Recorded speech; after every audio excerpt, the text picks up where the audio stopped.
Здравейте хора! Ето дойдоха да ме вземат Чефито, Николайчо и Патрисия и сега тръгваме към Бургас. След това отиваме към Слънчев бряг, където ни чакат родителите на Митко. И очаквайте влогове от нас. Това ще бъде изненадата за техния годеж.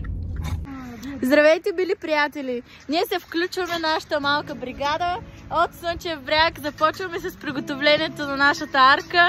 Искам да съм подком, да знаете. Искам да съм подком, да знаете. Искаме да сме подкоми.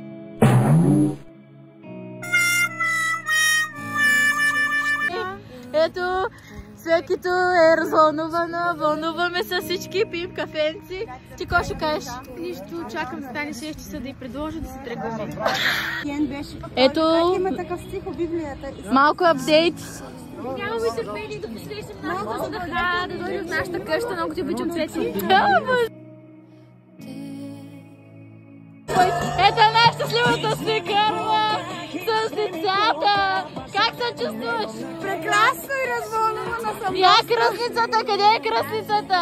Ето я! Покажи да видим. Габриела, и се балона да достигне. Здравейте хора! Ние пристигнахме, ето, в Слънчев бряг сме. Ето, денят е тук!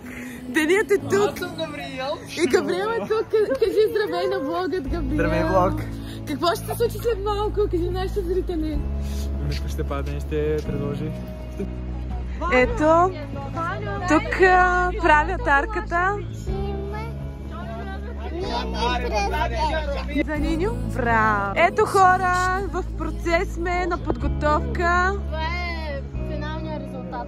Ето каква хубава арка се получава. Вижте колко е романтично. Ето там е морето. Арката падна, арката падна.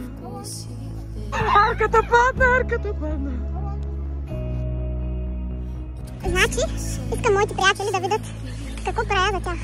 Късам на нефто на цветята, тук те и клончетата, да мога да направим това и да извърша килима, защото го изкапаха.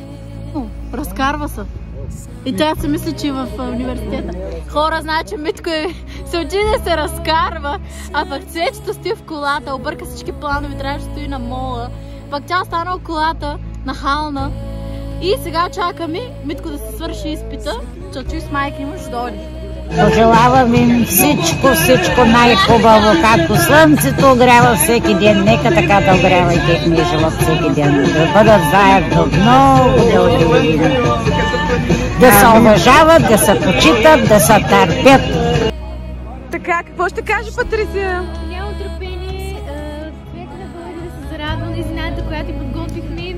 И с отворени обятия приемам в нашия дом, защото много ги обичаме.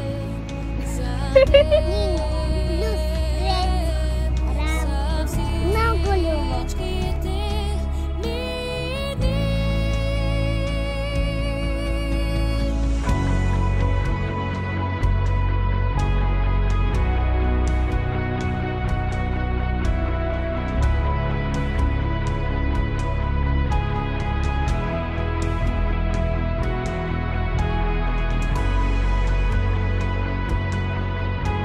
Деца, приготвяме се за изненадата.